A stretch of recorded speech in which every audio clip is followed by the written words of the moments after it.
उत्तराखंड में विधानसभा चुनाव को लेकर तमाम राजनीतिक दलों के प्रत्याशी चुनाव मैदान में डटे हुए हैं। वहीं आज हम बात करेंगे नई पार्टी की। राष्ट्रवादी जनलोक पार्टी जो है सत्य है, वो भी अपने प्रत्याशियों को लेकर चुनावी मैदान में डटे हुए हैं। उसके अध्यक्ष हमारे साथ मौजूद है शेर सिंह राणा। हम उनसे बात करेंगे किन मुद्दों को लेकर पार्टी चुनाव मैदान में पहुंची है। जी शेर सिंह राणा जी, आपका समाचार प्लस टीवी में बहुत बहुत स्वागत है। जी बहुत धन्यवाद आपका, आपके दर्शकों को भी बहुत बहुत प्रणाम। राणा जी, मेरा पहला सवाल ये है कि आपको क्या जरूरत पड़ी नई पार्टी बनाने की और उत्तराखंड में कितनी विधानसभा सीटों पर आप चुनाव लड़ रहे हैं? देखिए, जब से उत्तराखंड बना है लोगों को बहुत आशाएं थी कि नया प्रदेश बना है, अब यहाँ पर रोजगार प्रबंध होंगे रोजगारों का। लेकिन उत्तराखंड बनने के बाद भी यहाँ पर बहुत फैक्ट्रियाँ भी लगी, लेकिन बच्चों को रोज़गार नहीं मिला। आज भी यहाँ के जो उत्तराखंड के मूल निवासी हैं, सबसे ज़्यादा पलायन उत्तराखंड से है। तो 10 साल पहले एक कानून भी बना कि 70% रोज़गार उत्तराखंड के लोगों को मिलना चाहिए, लेकिन उसको किसी ने लागू नहीं करवाया, चाहे कांग्रेस रही हो चाहे बीजेपी रही हो।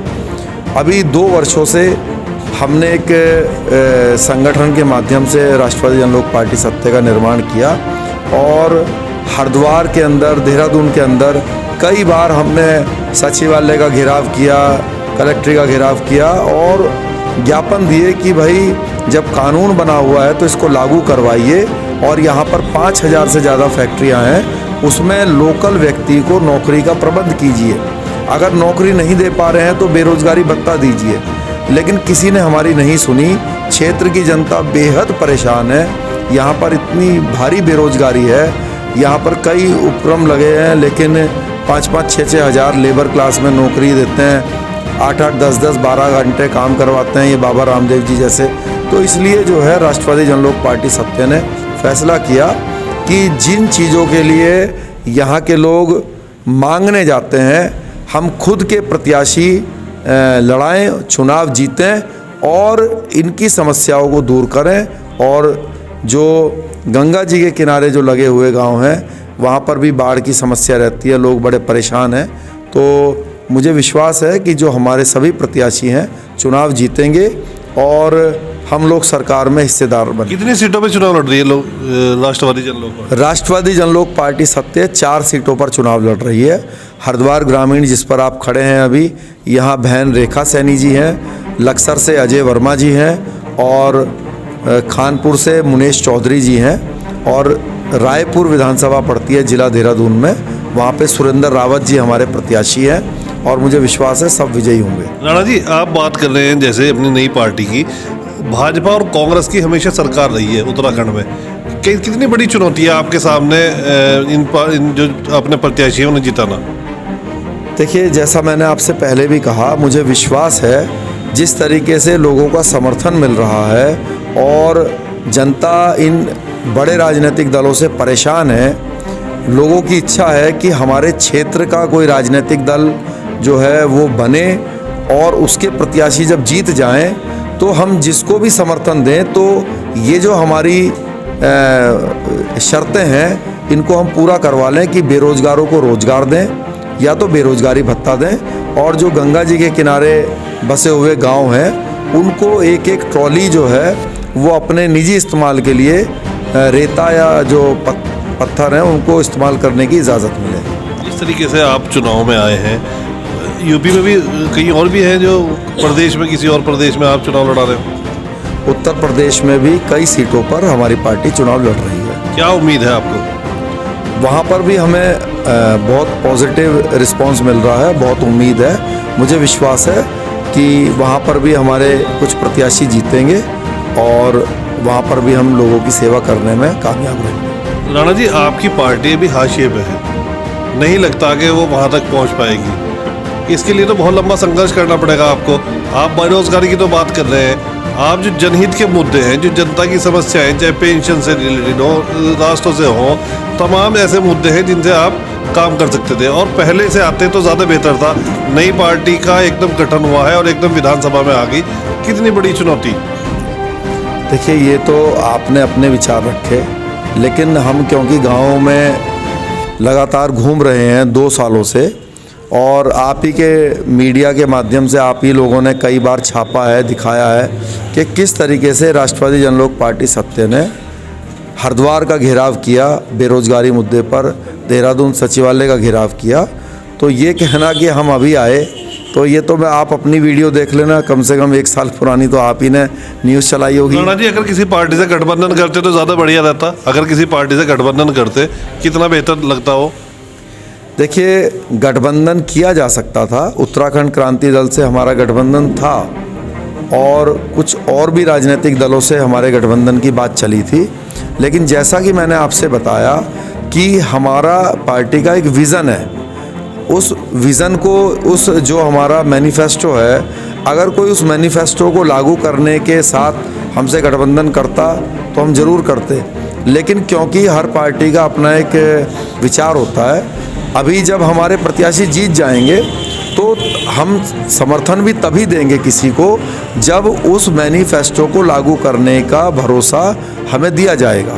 तो गठबंधन जो है चुनाव से पहले इसलिए नहीं किया गया क्योंकि कोई भी राजनीतिक दल उस मैनिफेस्टो को जू का तू मानने के लिए तैयार नहीं था। अगर कहीं आपकी सीट आती है और उत्तराखंड में जैसे बीजेपी और कांग्रेस प्रमुख दल हैं, उन्हें कमी पड़ती है, तो आप सबसे बेहतर कौन सा दल मानते हैं? आप बीजेपी को अच्छा मानते हैं या कांग्रेस को?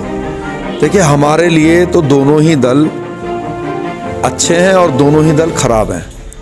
हमारे लिए वही दल स्वीकार्य है जो हमारे मैनिफेस्टो को, क्षेत्र की जनता की समस्याओं को दूर करने के लिए हमारे साथ विश्वास जताएगा और काम करने के लिए तैयार होगा। आप हरिद्वार की जनता से क्या अपील करना चाहेंगे अपनी पार्टी के लिए? मैं हरिद्वार की जनता से एक ही अपील करूंगा कि आप लोगों को 22 साल हो गए कांग्रेस और भाजपा द्वारा छलते हुए, तो एक मौका अपने क्षेत्र के राजनीतिक दल राष्ट्रवादी जनलोक पार्टी सत्य को दीजिए। आप विश्वास कीजिएगा कि आपके क्षेत्र की समस्या आपका क्षेत्रीय दल ही दूर कर सकता है, क्योंकि हमें समस्याओं का मालूम है, हमें समस्याओं की जानकारी है, तो अपना ही दूर करेगा। इसलिए आप हमें मौका दीजिए और चारपाई के निशान के सामने वाले बटन के ऊपर अंगूठा दबाकर हमारे प्रत्याशियों को सफल बनाइए। जिस तरीके से भाजपा, कांग्रेस, बसपा, आम आदमी पार्टी भी चुनाव मैदान में है और आप भी आए हैं, अभी आम आदमी पार्टी का भी अभी यहाँ पे अभी उम्मीदवार दिखाई दे रहे हैं, कैसा लग रहा है? चुनाव किस तरफ ज़्यादा दिखाई दे रहा है आपको? देखिए, हर राजनीतिक दल का काम है चुनाव लड़ना, वह लोग अपना काम कर रहे हैं। हम लोग तो कई वर्षों से लोगों के बीच में काम कर रहे हैं। सिर्फ चुनाव लड़ना ही हमारे दल का मकसद नहीं है, हमारा मकसद है लोगों की सेवा करना। हम जीतें हारें या जब चुनाव भी नहीं थे, हम तब भी लोगों के बीच में थे। और कुछ राजनीतिक दल जो है जिनका मकसद सिर्फ चुनाव ही लड़ना है, जो अचानक ही कहाँ से प्रकट हो जाते हैं चुनाव के समय, उनके बारे में तो मैं कुछ बोलूँगा नहीं। लेकिन हमारा जो राजनीतिक दल है वो तो कई वर्षों से लोगों के बीच में काम कर रहा है। पंचायत चुनाव भी लड़ेगी पार्टी विधानसभा के बाद? बिल्कुल बिल्कुल लड़ेगी, और किसी भी प्रकार का जो चुनाव होगा पार्टी चुनाव लड़ेगी। ये 4-5 गढ़ हैं, इधर गई थी। और जी अभी किसको कौन सा गाँव है, विश्वपुरा में गई थी, धनपुरा में गई, चांदपुर, पेरूपुर, 5-7 गाँव में। तो देखो, पार्टी के मुद्दे सबसे ज़्यादा तो 2 हैं। मेन मुद्दे हम 2 चीज़ें लेके चल रहे हैं। एक तो जो ये जातिगत राजनीति हो रही है देश के अंदर और प्रदेश के अंदर, खास करके जैसे बीजेपी मुस्लिमों को टारगेट करती है या दूसरी पार्टियां हिंदुओं को टारगेट करती हैं, तो इस तरीके की राजनीति से ऊपर उठकर हमारी जो पार्टी है वो काम कर रही है। हम सभी जाति धर्मों को साथ लेकर चलकर काम करने वाले लोग हैं। और दूसरा मुद्दा है बेरोजगारी का। ये सब बाढ़ पीड़ित गंगा किनारे वाले लोग हैं, यहाँ इतनी फैक्ट्रियाँ होते हुए भी हमारे किसी भी भाई को रोज़गार नहीं मिल रहा, सारे लोग बेरोजगार घूम रहे हैं। अभी पिछले 2 वर्ष पहले हमने RTI लगाई और पता करा कि उत्तराखंड में 10 वर्ष पहले एक कानून पारित हुआ था, जियो पारित हुआ था कि उत्तराखंड में 70% मूल निवासियों को यहाँ की नौकरी दी जाएगी। लेकिन जब RTI लगाई तो पता चला कि 10 से 15% लोग कुल हमारे यहाँ पर नौकरी कर रहे हैं, बाकी सब बाहर के लोग भरे हुए हैं। यहाँ से अभी 500 मीटर दूर आप देखोगे बाबा रामदेव जी की फैक्ट्री है, उसमें भी सारे हरियाणा के लोग भरे हुए हैं। हमारे लोगों को केवल लेबर के रूप में यहाँ पे नौकरी मिलती है। तो हमारा मेन मकसद यही है कि हमारे 4 विधानसभाओं पे हमारे प्रत्याशी हमने उतारे हैं, ये जीतकर विधानसभा जाएंगे। और हमारी सबसे पहली मांग यही होगी कि जो 70% का मूल निवासी वाला कानून है वो तत्काल प्रभाव से लागू किया जाए, हमारे सारे बेरोजगार भाइयों को नौकरी दी जाए। राष्ट्रवादी जनलोक पार्टी को, सत्ता को भाई वोट देना और सफल बनाना। लोगों का समर्थन मिल रहा है तुम्हें? जी काफी लोग आ रहे हैं। जी आ रहे हैं। धन्यवाद। ये थे हमारे साथ राष्ट्रवादी जनलोक पार्टी के सत्य के राष्ट्रीय अध्यक्ष शेर सिंह राणा, जिनका दावा है कि इस बार उनकी पार्टी पूरे बहुमत के साथ सत्ता में पहुंचेगी और जो प्रत्याशी उन्होंने खड़े किए हैं उनकी जीत होगी। अब देखने वाली बात यह है कि आने वाले समय में किसकी जीत होती है, किसकी हार। लेकिन इतना ज़रूर है, शेर सिंह राणा पूरी मुस्तैदी के साथ चुनाव मैदान में डटे हुए हैं अपनी पार्टी को जिताने के लिए। आरिफ नियाजी, समाचार प्लस टीवी, रुड़की।